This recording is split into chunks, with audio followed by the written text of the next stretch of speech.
People think parkour was born on rooftops for adrenaline junkies chasing views. That's wrong, completely wrong. Parkour didn't start as a show. It started as survival. Long before YouTube, before GoPros, before likes mattered, there was a man named Raymond Belle. He grew up in war-scarred environments, trained under French military discipline, and learned one thing the hard way. Your body has to move efficiently or you don't make it. No tricks, no applause. Just movement that works when things go bad. His son, David Belle, took that mindset into the concrete playgrounds of suburban France in the 1990s. Not to impress people, but to test limits. Running, jumping, climbing, adapting. The city wasn't an obstacle, it was a training ground. Around him, a tight group formed, later known as Yamakasi. And this was important. They weren't trying to be extreme. They were trying to be precise, controlled, useful.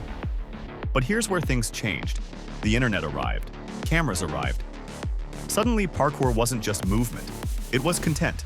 Rooftops got higher. Risks got louder. What was once about efficiency slowly blurred into spectacle. And honestly, this is where parkour started arguing with itself. By the early 2000s, parkour had gone global. The UK embraced it hard, the US built gyms around it, Russia took it to terrifying heights, Australia systemized it, and countries like Brazil and Mexico absorbed it naturally into dense urban life. Today, conservative estimates put 10 to 15 million active practitioners worldwide.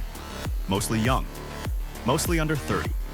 Mostly learning parkour through videos, not mentors. Communities tried to keep things grounded.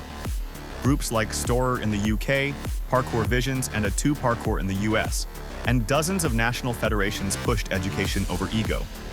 The message was always the same. Progress slowly, master basics, survive tomorrow. Parkour, at its core, is supposed to make you safer, not famous. But reality doesn't always listen. Let's talk about the uncomfortable part, the deaths. Parkour doesn't kill people often, but when it does, it's brutal and public. Most reported fatalities didn't happen during structured training. They happened during unsanctioned rooftop runs, risky jumps, or attempts to one-up previous feats. One of the most cited cases is Pavel Kashin, a Russian parkour athlete who died in 2013 after falling from a building while filming. He was 33 years old, experienced, not a beginner. That alone should tell you something. Another widely reported case is Alexei Kenz, also from Russia, who died after a fall from a multi-story building. He was in his early 20s. The jump wasn't necessary. It was attempted. There are other names that circulate in community records and local news. Mans, who died after a fall during a Moscow gathering, early 20s. Andrei Kolesnikov, mid-20s, rooftop incident. Alexei Belyakov, early 20s, lost balance during a high-risk urban run. And here's the part parkour veterans keep repeating, almost like a tired confession. These deaths weren't caused by parkour. They were caused by ignoring it. Real parkour avoids unnecessary risk. It hates ego. It doesn't care if anyone is watching. The moment movement turns into performance without margin for error, parkour stops being parkour. It becomes gambling with gravity.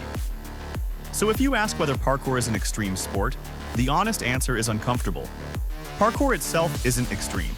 People make it extreme. At its best, parkour teaches humility. At its worst, it punishes arrogance instantly. There's no referee, no reset button, just concrete. And maybe that's why parkour still matters. Because in a world obsessed with shortcuts and virality, parkour quietly insists on one rule. If you can't walk away safely, you weren't ready to jump.